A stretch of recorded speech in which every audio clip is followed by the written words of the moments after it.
Balitang makatotoanan, balitang mapagkakatiwalaan, balitang may paggagamitan. Skip the scroll and stream at every 36 news stream. Kasama si Justin Dizon, neto makibalita, makialam, matuto at magdesisyon. Tama matudesisyon ang tama Skip the scroll and stream at every 36 news stream. Kasama si Justin Dizon, neto makibalita, makialam, matuto at magdesisyon na tama.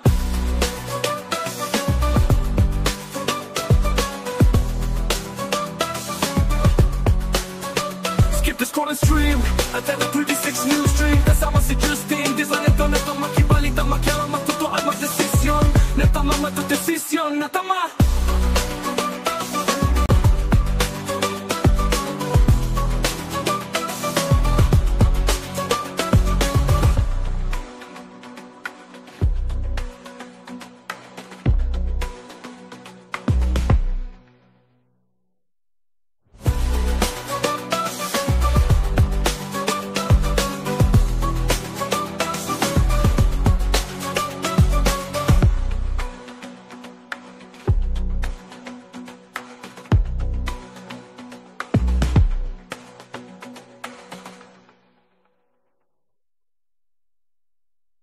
Balitang makatotoanan, balitang mapagkakatiwalaan, balitang may paggagamitan. Skip the scroll and stream at every 36 news stream. Kasama si Justin Dizon, neto makibalita, makialam, matuto at magdesisyon. Tama matudesisyon ang tama Skip the scroll and stream at every 36 news stream. Kasama si Justin Dizon, neto makibalita, makialam, matuto at magdesisyon na tama.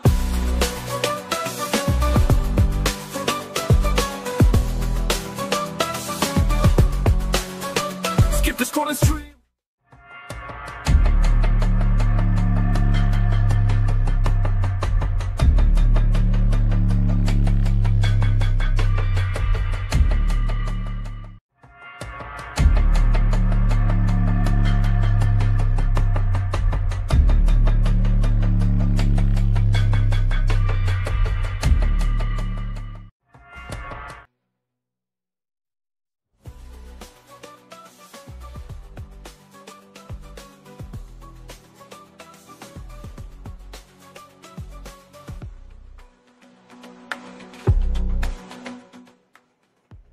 Isang maulang hapon po mga kabalan. Muli nagpapatuloy po ang CLTV 36 News special coverage sa pananalasa po ng Bagyong Uwan. Ito po ang CLTV 36 News Stream. Justin Dizon po maghahatid sa inyo ng balita at impormasyong makatotohanan, balita at impormasyong mapagkakatiwalaan, at balita at impormasyong may paggagamitan. Skip the scroll and stream. Diretso na ho tayo sa ating topic ngayong hapon, ngayong alauna ng hapon. Pag-usapan ho natin yung preemptive evacuation na ipinatupad sa ilang bahagi ng lalawigan ng Pampanga. Partikular na ho dito sa Angeles City ay nagsagawa na rin ng preemptive evacuation dito po sa Barangay Balibago. Sa oras pong ito, makakasama natin sa ating programa si Barangay Captain Joseph PG Ponce para bigyan ho tayo ng detalye, update, kaugnay ho ng sitwasyon sa kanilang lugar. Magandang hapon po, Cap PG, and welcome ho dito sa ating programang CLTV 36 News Stream. Yes, magandang hapon po sa inyong lahat. Kahit na maulan, nandito po tayo ngayon sa ating barangay para mag-monitor. Magandang hapon sa mga nanonood at nakikinig. Opo. Cap, ito hong preemptive evacuation, nakita namin yung update din mula sa ACD-RRMO. Marami dito from Balibago. So, kailan ho sinimulan itong preemptive evacuation at ano ho yung status na ng operasyon ngayon, sir? Yes, kautusan ng aming mahal na Mayor John Lasatin ng City Angeles ay magkaroon ng maagang preemptive evacuation. Kaya kahapon pa, sinet up na natin ang ating mga evacuation center. Actually, dalawa po ang evacuation center namin, pero nakakonsentrate po kami ngayon sa isang center doon sa Rafael Lazatin Memorial High School na malapit dito sa barangay para mas maserbisyohan natin. At kahapon ng alauna, pinalikas na natin ang mga nasa disaster risk areas. At kahapon nasa 27 families na ang nailikas namin kahapon. Pero kanina or kagabi, nasa 37 families na ang evacuees natin sa center. Apo. Kap, ano ho ba yung historically, ano ho ba yung nararanasan specifically diyan sa mga creekside areas ng Barangay Balibago and other places na rin in Angeles City? I'm sure aware kayo bilang dating konsehal din po ng syudad, no? Ano ho ba yung mga yung prone, anong mga lugar ito? Well, mayroon tayong Abacan River. Okay, last couple of weeks pa, okay, at tinanggal na natin ang mga nagtatayo ng mga barong-barong doon sa Abacan River at pinaalis na natin ang mga informal settlers doon, no, yung family settlers. 2 weeks ago pa yan. Tapos, mayroon kaming maliit na creek, yung Balibago Creek na tinatawag natin, na mayroon tayong 59 families na nakatira doon sa mismong slope ng Balibago Creek at ang mga residente doon sa Arroyo Creek, no? Yan ang mga binabantayan natin na mga creek, no? Pero as of now, nakakonsentrate po kami sa Balibago Creek dahil yun po ang madalas mag-overflow na creek sa Barangay Balibago. Opo. Kap, kumusta ho yung kalagayan ng evacuation center in terms of course, yung alam naman natin recently lang meron tayong binabantayang influenza-like illness, and sa mga evacuation center prone din yung mga ganitong possibility na hawaan. Paano ano yung ginagawa ng LGU, ng barangay para ma-prevent din yung mga ganitong insidente? Okay, bago nagkaroon ng preemptive evacuation, ang ginawa po ng LGU ay nag-misting po siya sa mga schools at mga evacuation center, kaya nakakasigurado po kami na ligtas na sa influenza-like illness ang ating mga kababayan. At before that, napakaswerte namin dito sa Barangay Balibago, isang NGO na malaking NGO from the Korean community na nagkaroon kami ng medical mission, no?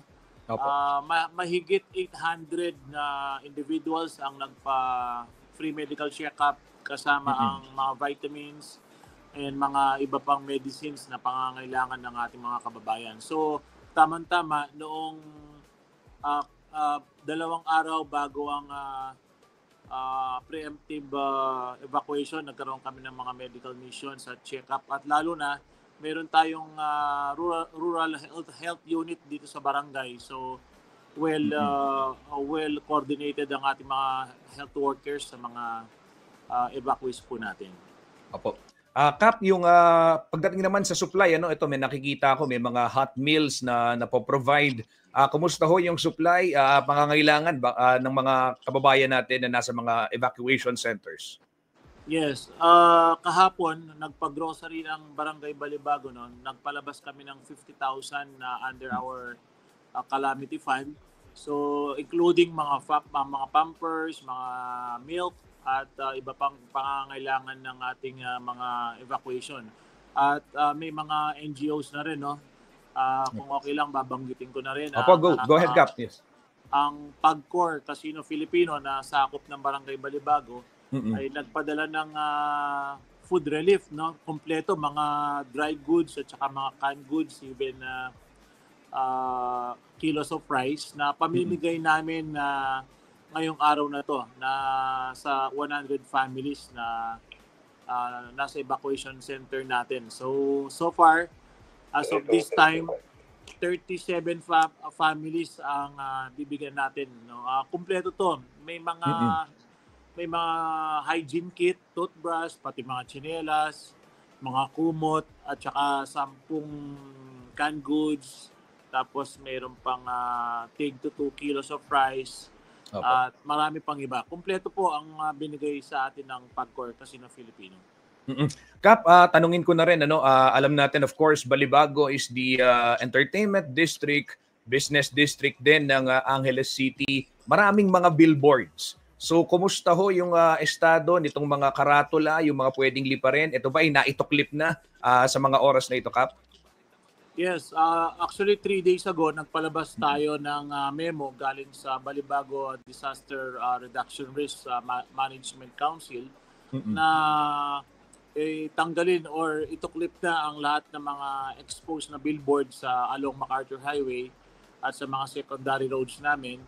At pinalalahanan din natin ang ating mga business sector, mga entertainment district na mag-prepare dito sa typhoon na darating na uwan. So pati mga residente po, they were informed ang massive information dissemination po natin sa mga kababayan natin dito sa Barangay Balibago dahil marami tayong mga kababayan na dayo din at mga malalaking buildings dito po sa Balibago.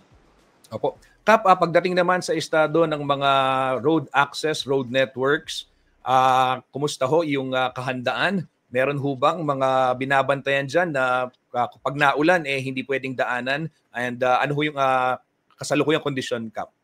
Okay, mayroon. Actually, humingi po kami ng tulong din sa LGU, sa disaster management team ng Angeles City sa pangunguna po ni Rudy Simeon. Humingi po kami ng isang truck. Meron din po kaming isang truck na nakaantabay dito sa MacArthur Highway sa tapat ng Bayanihan Park na kung saan madalas magkaroon ng flash flood, no? So ito pong dalawang truck na gagamitin, naka-standby ito kapag may mga stranded na commuters na maglilipat sa kabilang barangay, sa Barangay Dao.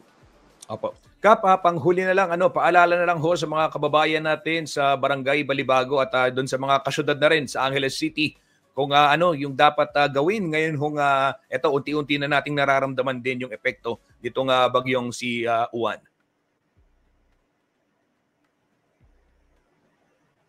Ay, Kap, nawala ho kayo.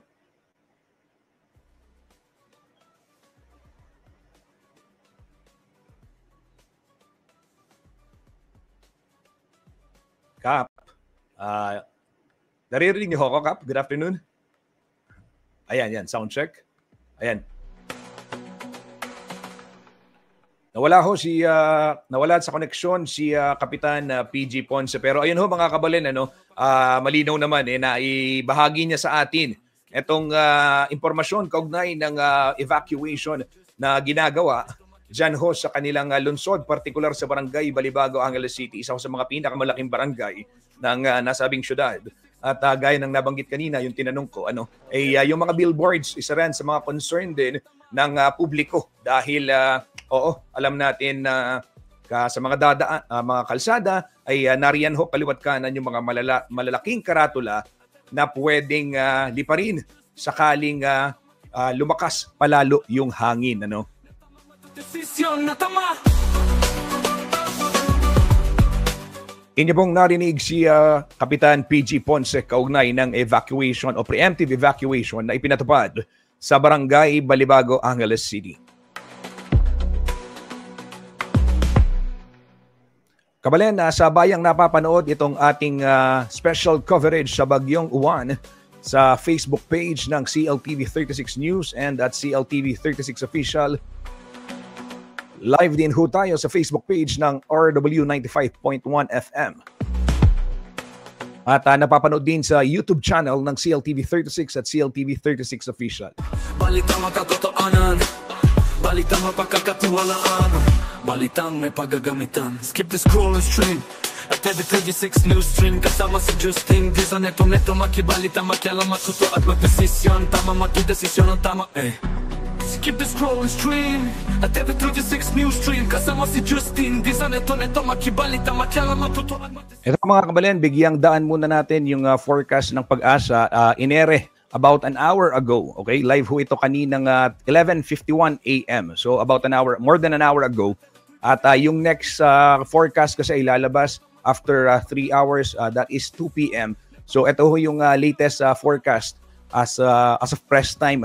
So panoorin muna natin at upang tayo po'y magabayan, narito po ang forecast ng Pag-asa update kaugnay nitong si Super Typhoon Uwan.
narito po yung latest update natin hinggil nga sa super typhoon na si Uwan.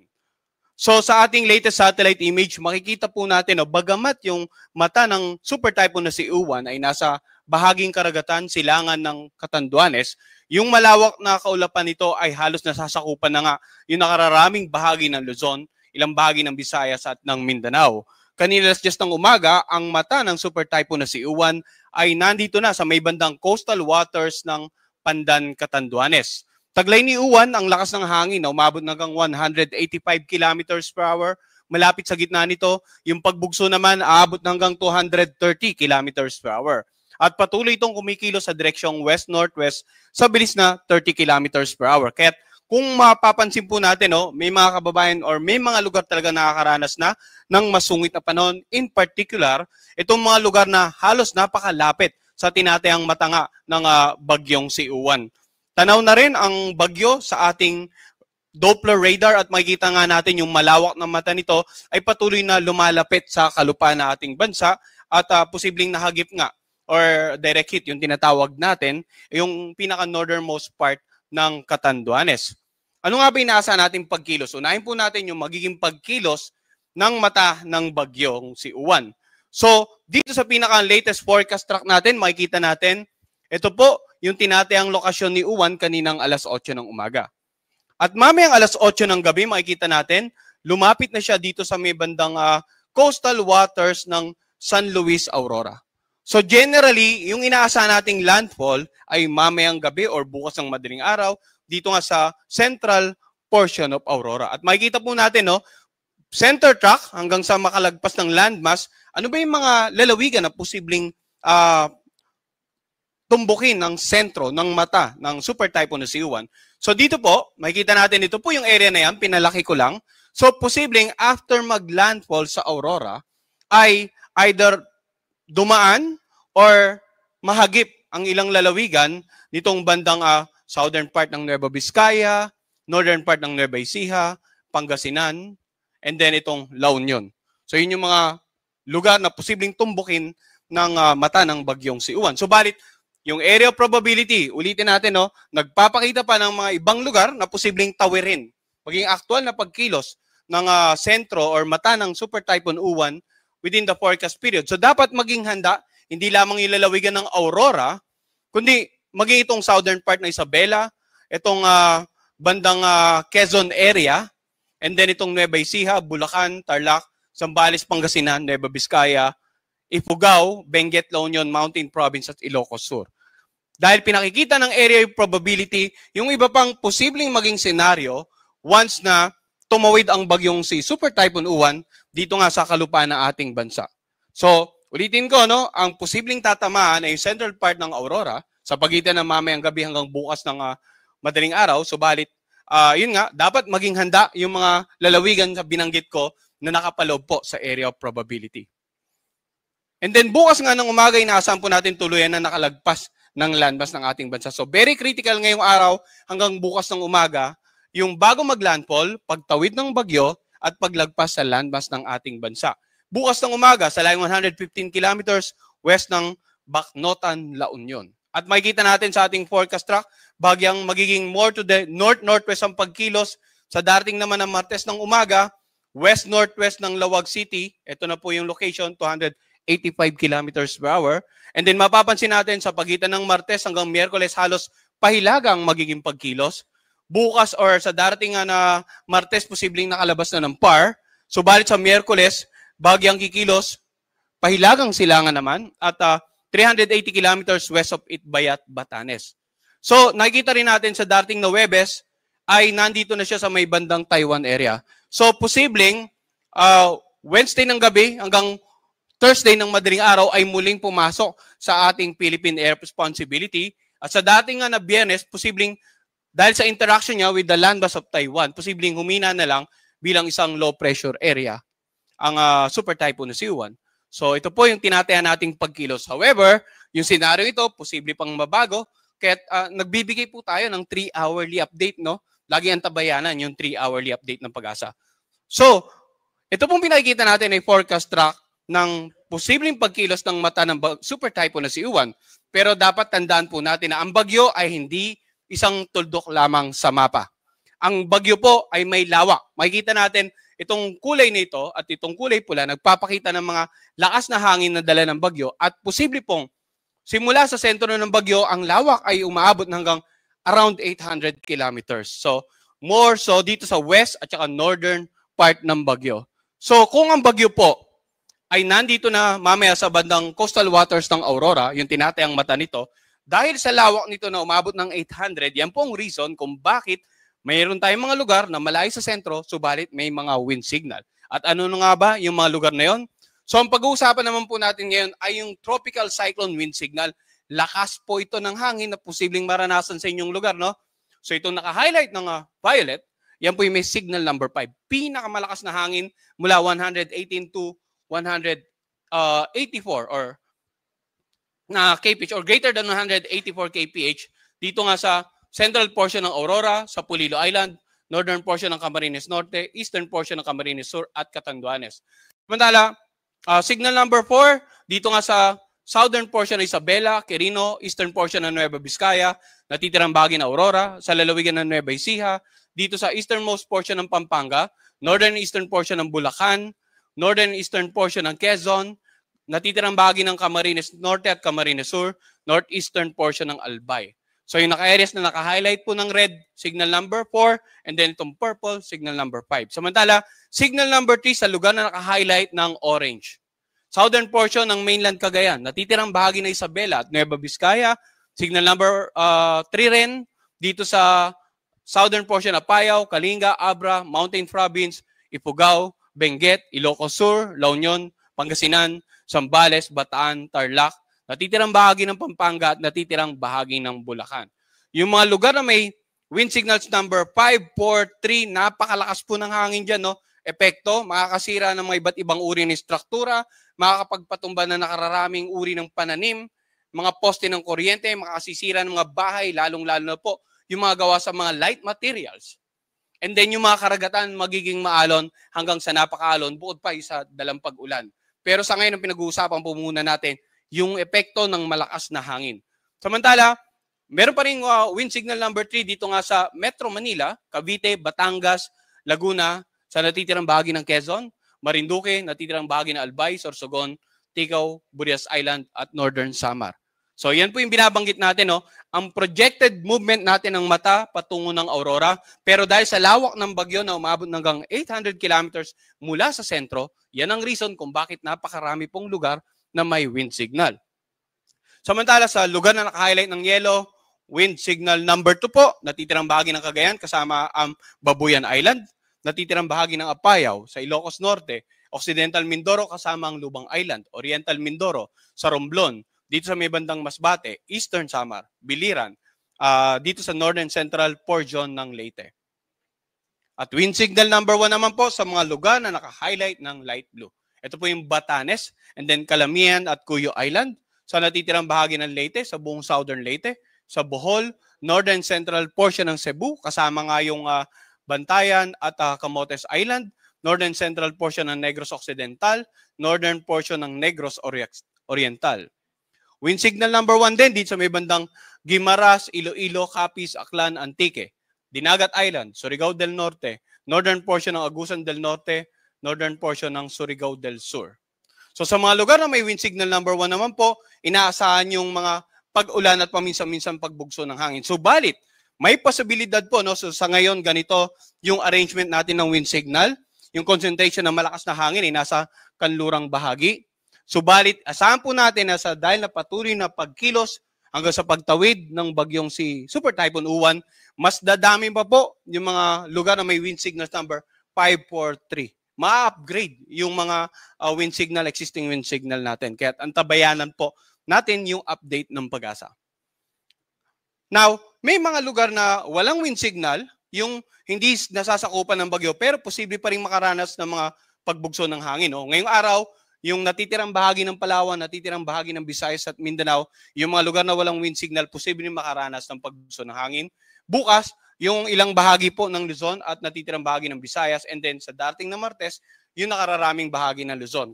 Kasi nakita natin kanina, no, by Tuesday, posibleng totally nakalagpas na ito ng ating air responsibility at halos wala ng wind signal. Ganun pa man, asahan pa rin yung mga pagbugso ng hangin sa nakararaming bahagi ng Luzon.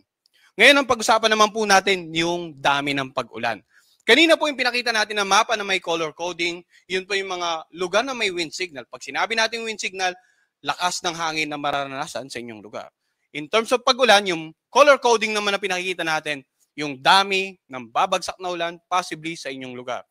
Pansinin natin, no, karaniwan ng kulay pula, yung more than 200 millimeters of rain, nasa kanlurang bahagi. Yung malapit sa Bicol at dito nga sa eastern section ng Northern Central Luzon. Sapagkat inaasahan natin na simula ngayong araw hanggang bukas, approaching at tatawid yung bagyo. Kung kaya't yung mga lugar na may more than 200 millimeters of rain, yung nakararaming bahagi po ng Northern Central Luzon, Southern Luzon. And then 100 to 200 millimeters of rain, natitirang bahagi ng Northern Central Luzon, ilang bahagi po ng Southern Zone at maging ilang bahagi ng Visayas area. And then yung yellow, 50 to 100 millimeters of rain. Ngayon, ano nga ba ibig sabihin nito? Inaasahan po natin sa ganyang karaming pag-ulan, nandyan yung banta ng mga pagbaha sa mababang lugar. Pagbaha sa mga komunidad na malapit po sa ilog dahil may tendency sa patuloy na pag-ulan, either umapaw yung level ng ilog sa inyong lugar at magdulot ng pagbaha sa mga katabing komunidad, or maaaring yung mga pag-ulan naman sa karatig lalawigan, magpataas ng mga level ng ilog doon, and then nagkataon yung pinakang outflow ay papunta naman sa ilog sa inyong lugar. So dapat aware po tayo doon. And may mga hazard map po ang ating local government, ang ating local disaster risk reduction managers na reference para po ma-evacuate natin yung mga kababayan natin na nakatira sa mga flash flood prone areas. Samantala, yan pong pag-ulan na yan, inasa natin ngayon hanggang bukas ng tanghali. Bukas naman ng tanghali hanggang sa darating na Martes ng tanghali, mapapansin natin yung pag-shift ng maraming pag-ulan mula sa kanlurang bahagi or silangang bahagi patungo sa kanlurang bahagi ng Luzon sapagkat by this time, Tuesday, inaasahan natin na nasa West Philippine Sea na yung tinatayang sentro ng Super Typhoon Uwan. So yung kulay pula, more than 200 millimeters of rain dito nga sa La Union at Benguet. And then of course, yung orange naka-highlight, 100 to 200 millimeters of rain, and then 50 to 100 millimeters of rain naman. So paalala po, no, lalo na yung mga kababayan natin na nakatira sa mountainous regions ng Northern Luzon, yung mga lugar na very prone naman po sa landslide. Kung ilang araw pong inaasahang umuulan or uulanin ninyong lugar, then mas malaki po ang tsansa na magkaroon ng mga landslide sa inyong lugar. Kaya ngayon pa lamang po, ang payo natin, yung epekto ng pag-ulan, pagbaha sa low-lying areas, pagbaha sa mga komunidad na malapit sa paanan ng bundok or sa gilid ng ilog, at pagguho ng lupa sa mga komunidad na malapit po sa mga paanan ng bundok. Iyan po ang dapat isa sa mga paghanda natin bukod sa impact ng malalakas na hangin na mararanasan natin sa ating mga lugar. Pag-usapan naman po natin yung daluyong or yung storm surge, yung malalakas na alon na hahampas sa mga coastal areas dahil sa paparating na Super Typhoon Uwan. So, yung storm surge natin, the next 48 hours, simula ngayon, bukas, and then Martes, malaki ang concentration ng matataas na daluyong, more than 3 meters of rain sa mga coastal areas na naka-highlight ng red. Mapapansin natin, halos yung mga lalawigan sa silangang bahagi ng Luzon. Bakit? Sapagkat iyan po yung lugar na dadanan ng paglapit ng Super Typhoon, yung sentro. Kaya't andyan yung mataas na projected storm surge height. Yung orange naman, 2.1 to 3 meters, and then yung yellow, yan po yung mga lugar na posibleng makaranas ng 1 to 2 meters na daluyong storm surge. Ang storm surge or daluyong, ito yung paghampas ng malalakas na alon, matataas na alon sa mga coastal areas. So hopefully, lalong-lalo po sa mga kababayan natin sa silangang bahagi ng bansa, na i-secure na natin yung ating mga bangka, na itali na natin. And then kung para makaiwas sa coastal flooding, hopefully nasa mga designated evacuation center na yung mga kababayan natin or sa mga kababayan natin na malayo sa mga coastal areas para may iwasan naman yung peligro na dala ng storm surge. At dahil din sa bagyong si Super Typhoon si Uwan, may tinatawag po tayong nakataas na gale warning. Ito naman yung kaninang pinag-usapan natin storm surge, yun po yung mga lagay ng pag-alon sa mga coastal areas, yung malapit sa dalampasigan. Ang gale warning naman, yung hanggang offshore, malayo, yung kumbaga sa laot, makikita natin yung mga karagatan sa paligid ng Luzon, Eastern Visayas at maging dito sa eastern part ng Mindanao, nakataas po ang gale warning. Inaasahan na magiging maalon hanggang sa napakaalon po ang mga karagatan dyan. Hanggat maaari iwasang pumalaot dito po sa mga karagatang ito na naka-highlight ng pula dito sa ating gale warning na mapa. At dahil po sa Super Typhoon Siuan, patuloy tayong nagpapaalala sa ating mga kababayan, lalong-lalo po dito sa Luzon, Visayas, and northeastern part of Mindanao, na patuloy na magantabay sa 3-hourly update ng Pag-asa, no? Sapagkat kung ano man po yung maging pagbabago sa pagkilo, sa intensity, agad-agad po nating ilalagay sa ating dokumento para po mabigyang kaalaman yung ating mga kababayan, yung ating mga decision makers, at kung magkakaroon ng adjustment. But hopefully, sa ngayon po, ilang araw na tayo nagbibigay ng babala, secure na po yung mga kababayan natin sa nakararaming bahagi ng Luzon, Visayas at ilang bahagi ng Mindanao na maapektuhan. Patuloy ding makinig at makiisa sa inyong local government at saka local disaster risk reduction managing officers para sa inyong kapakanan at kaligtasan. Huwag pong matigas ang ulo, no? Sundin lang natin yung kanilang payo para makaiwas tayo sa peligro ng paparating na bagyo. Pangatlo, sa kasagsagan ng bagyo sa inyong lugar, manatili po sa loob ng bahay. Or kung nasa designated evacuation center tayo. Iwasan po nating lumabas sapagkat bukod sa peligro na dala ng matataas na possible storm surges sa coastal area, yung malalakas na hangin nga pwedeng makapagpatumba ng ilang type ng structures at maging magdulot ng di maganda kung tayo po ay nasa labas ng ating bahay or evacuation centers sa kasagsagan ng bagyo. And then, pang-apat na paalala natin, kanina hinighlight natin lugar na may gale warning, lugar na may wind signals. Huwag na munang pumalaot po yung mga kababayan natin, lalong-lalo yung mga mangingisda at yung mga may maliit na sakyang pandagat. Sa mga lugar ng may wind signal, sa mga karagatan po na may mga wind signal. At yan po muna latest mula dito sa Pag-asa Weather Forecasting Center. Ang susunod po nating Tropical Cyclone Bulletin ay ipapalabas mamayang 2:00 ng hapon. Magandang araw po sa inyo lahat.